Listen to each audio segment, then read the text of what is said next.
Hi, it's Julie Vallon with Tech Bargains, and we are here at the Toshiba booth to talk about their 2012 product lineup, specifically their televisions. They really wanted to answer consumers' needs for smart TVs, and joining me now to talk a little more about that is Betsy. Thanks so much, Betsy, for joining us. Tell me a little bit about this beautiful TV and the whole lineup behind us. Well, we really have evaluated the industry of what our consumers are really looking for, and we've tried to build the television specifically for their needs and their desires. Well, as the industry really kind of transitions over to mostly into the LED market, that's mostly where you're going to find our 2012 product. We go down as small as a 19-inch television and LED, so it really gives the consumers the options and sizes as well. When we start into our entry-level televisions, you're always going to find the foundation features you're used to getting from with Toshiba within the game mode. Having the capabilities of having a USB, various things there, and also on that option you even have a 24-inch. It has a 1080p panel, so that's really important to people that are playing games on their PCs as well. Then we step up into our high-end line, which is really where our smart TV comes into play with those. We have two models that are our smart TV applications, a lot of great features that consumers are really looking for within the industry. It has the capabilities of a web browsing, so there's an open browser. Inside that box is going to also be a full-size keyboard that's going to be provided to the consumers as well. Has all of the applications that we'll show you in just a moment, as far as having the ability to convert your Android component, such as a Toshiba Excite tablet, into your remote control, having your guide on that, so it gives you a lot of the capabilities with that. Also, that's where a passive 3D really comes into play as well. Consumers are getting more interested in the 3D capability, and we've evaluated which is better for the consumer, whether it be active or passive, and the demand for passive from our customers has been very strong, so that's where Toshiba is actually going to be at with that. Also with that, you get 4 pair of glasses for the passive 3D, so you're going to be able to use that as soon as you open it out of the box. Something I also noticed with this new line of TVs, how thin they are. They're incredibly thin design. Exactly, and that's another thing that our consumers have looked for. They're looking for a great looking cosmetics, and so we've really spent a lot of time designing something that's very complementary to the home. Even when the television is off, we still want it to be a beautiful piece in their home. So we do have in the television that we have behind us, for example, what we refer to as our bezel-less design, where the panel completely comes out to the edge of the television set. It looks very complementary. We also have our arrow design, which is on the design on the bottom portion of the television. You will see this design through our entire lineup, not just in television, but also in our Blu-ray player. So it's a family design, so it's going to match up perfectly in the consumer's home. Okay, and now Betsy's going to show us how you can use your smart TV apps along with your tablet to control the TV. Tell us a little more about this. Well, Toshiba has developed a couple of different Android applications that you're going to have available in the Android marketplace in the springtime. And the beauty behind this is it falls underneath our smart TV concept. It's just another way of allowing our consumers to really kind of network everything together in their home. When you think of the large percentage of customers that are watching television, but they're multitasking using their tablet at the very same time, it only makes sense to bring an app out that allows them to control not only their television, but other components. So the first remote application that we actually have controls any AV products, so it's going to be your Blu-ray player, your cable boxes, your television, and various different products along that line. It basically turns your tablet into remote control. It's amazing. Show us how it works. Well, how it works is it allows you to look at the different components listed at the top. You can select the product that you want to control, and the buttons will change according to whatever product that you're actually controlling. If you want to open up your guide, you could select your guide button, and it would bring up the guide upon your television set at that point. So it allows you to not only see what's on channels, but you can also select what channel you actually want to go to as well. But you can also go direct. If you know a channel number, you can automatically enter in that number. It goes direct as well. Can you also browse the web using your tablet? Yes, you can. You would actually go back to your TV function, and then it has the option of having the apps and your e-portal, so it does give you that capability as well. What else do we need to know about this? Well, the other thing that we want to show you is actually it's called the media guide. So if I open that, rather than having the guide on the television that we talked about a moment ago, I can actually now have it on my tablet. A little bit different way of viewing. So in the other one, we're covering up the majority of our screen. This allows maybe for those people that are watching television with someone else, rather than interrupting the entire screen or the majority of it with the guide, it allows them just to view what is actually on the screen as far as channels that are available to them, but it still gives them the ability to go through and they can do some sorting. Same thing consumers have been able to do for years with the remote control for their cable box or their satellite receiver, but now they can do it all within their tablet. You can set your DVR if it's not on right now. That's correct. You can go back over to the one that we was at a moment ago, and you have the ability to set up your DVR recording at that point. All from your smart TV apps. That's really great. Now we're taking a look at Media Share. This is really a way to connect all your devices that you're already using, whether it be your tablet, your PC, or your television. Betsy, talk to us about this. Media Share, as far as the industry, a lot of people refer to this as DLNA. So Media Share is our trade name for it, Toshiba's trade name for it. The beauty of it is, just like the other things that we've talked about with the other applications, it allows us to do all of this from our Android tablet. So that's the beauty behind this. So if I've got my tablet, my television, and my PC or my laptop actually on my wireless router, I'm going to be able to look at the content on my computer, whether it be music, it be videos, or it be pictures, and I'm going to be able to see those on the tablet here. I can select whatever I want to watch, and it's automatically going to send that via Wi-Fi to my television set. That's wonderful. So if you have pictures or even family videos that you posted on your PC or on Facebook, you could bring those up? Absolutely. So it's perfect for, like, especially when you get family gathering around and you want to share some pictures maybe or the video from your vacation. Rather than trying to get everyone around your computer, you can actually just pull that content off of your computer and show it off of your television.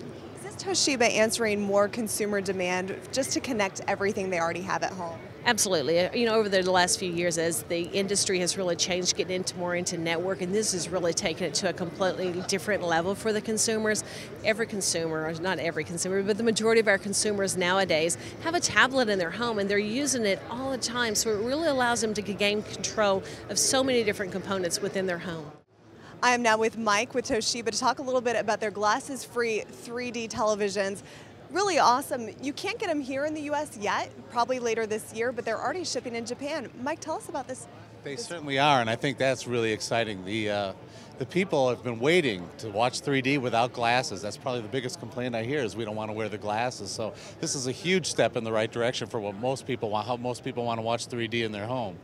Tell us about this technology, how it works. Yeah, this is really a great technology. Not only does it do 3D without glasses, but in order to do that, we start with a super high resolution panel, and we're going to a quad HD panel, so it's doing 4 times the resolution of a 1080p TV that's available today. And how the technology works is you need to be in one of 9 angles to really see it. Right, these are configured. That set's actually doing 9 different frames at any given time to give you 9 viewpoints in the room where you can enjoy a 3D picture without the aid of glasses. So for most people, that are 4 or 5 people are watching in a room, this is going to be perfect. And even in larger rooms, oftentimes people aren't watching more than 9. So it's going to give you 9 great points to sit in a room and be really comfortable enjoying your 3D movies.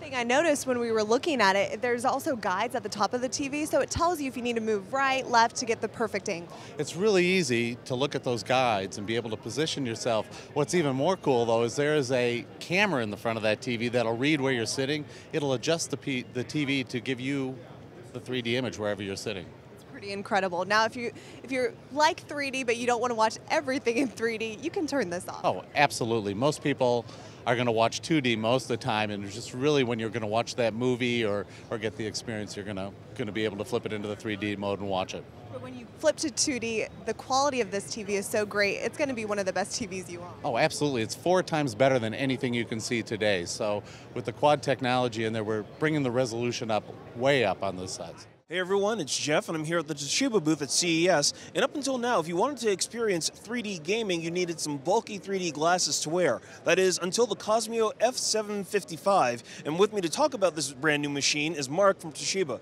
So Mark, why don't you just walk us through exactly how this works? Okay, the concept's pretty cool. I kind of imagine those little holograph cards that you used to see where you kind of move side to side. It's kind of similar how it works. Well, to me, that's how it works. Technically, it's not, but it's called a dual parallax screen is how it works. And it uses the webcam in the system, and it actually tracks your head to just the sweet spot of the 3D viewing angle for you. So it's designed as an individual personal use, not so much as a group setting. It will only track one head at a time, but it adjusts the screens back and forth and side to side, or that sweet spot for the 3D viewing. So why don't we actually see exactly how the F755 does the head tracking? Like, why don't we pull that up really quickly and exit Trine 2 right now, which is trying to track one of us. Yeah. so we can show this? Well, first of all, I'm not sure if your camera can catch that, but as it's trying to track somebody's head, the screen's kind of jittering back and forth, and it's finding somebody's head in the audience there. So I'll bounce out of this game, and then we'll take a look at that. So basically right now, what you're doing is you're pulling up exactly what the face tracking material or program is, and the webcam is basically going to try to find exactly who it wants to focus on. Yeah, and right now it hasn't found anybody yet, and some of that's just because of the lighting, but it usually grabs a hold of somebody, and there's two of us here, and we're kind of in the same proximity to the screen. But once you get engaged with the system, it kind of engages back with you. It'll track your face, put like a Superman mask on you, and then it's ready to go. Cool. Let me see if I can actually jump in a little bit around where the camera is. Maybe I can get it to lock in on me. There you go. Okay, so that's it. Now it's totally locked in on my face, and we even have the outline just around my eyes, my mouth, my nose, and everything. So that's basically a quick indication of what it'll do. Oh, it looks like it actually dropped off a little bit, right? It goes on and off, and it works once you're in the system, but how we've set up with two different things, it's still tracked onto you. It's a very cool, innovative idea on how they developed the whole overall program. Definitely. So that's automatically just going to sync up anything, whether I'm watching a movie, playing a game, doing any kind of 3D content automatically. Yes. And this literally just came out just a few months ago, but it's really kind of shipping in larger quantities right now, right? Yeah, that's the exciting part. It's something that's we've seen for about a year, the concept of it, and then to see it actually shipping and all of it coming to fruition, it's very exciting for us. So for customers that actually want to get their hands on the Cosmio F755, how much is it? $16.99. We're back at the Toshiba booth with Mark, and Mark has the brand new Excite tablet that was just announced here at the show. So Mark, why don't you tell us a little bit about this brand new device? All right, it's the Excite X10. It's very cool. It's thin, light, thinnest and lightest right now in the world. Tablet, 10-inch tablets running on a Texas Instrument OMAP 4430 processor. The exciting thing about it is it gives you all the ports that you need without any dongles. So you have a mini USB, mini HDMI, as well as a micro SD that you can adapt to it. Right now it's currently running Honeycomb 3.2. But it is upgradable to Ice Cream Sandwich, right? Yes, it is. And this is also a little bit different than the Thrive that was released last year. It doesn't have the customizable swappable backs or anything like that, but because of the thinness, it actually stands out a little bit on its own, right? Yeah, as soon as you start trying to make things thinner, you kind of lose some of that. And it's unfortunate, however, you do get a good quality product that's thin and light. So this 1.2 gigahertz tablet, what are the storage sizes for the Excite? 16 and 32 gigabytes. And when exactly can consumers expect to see this on store shelves? It'll be March timeframe, a little bit late March. How much will it retail for? $549 and $599. Awesome. Hey, Mark, thanks a lot. Really appreciate it.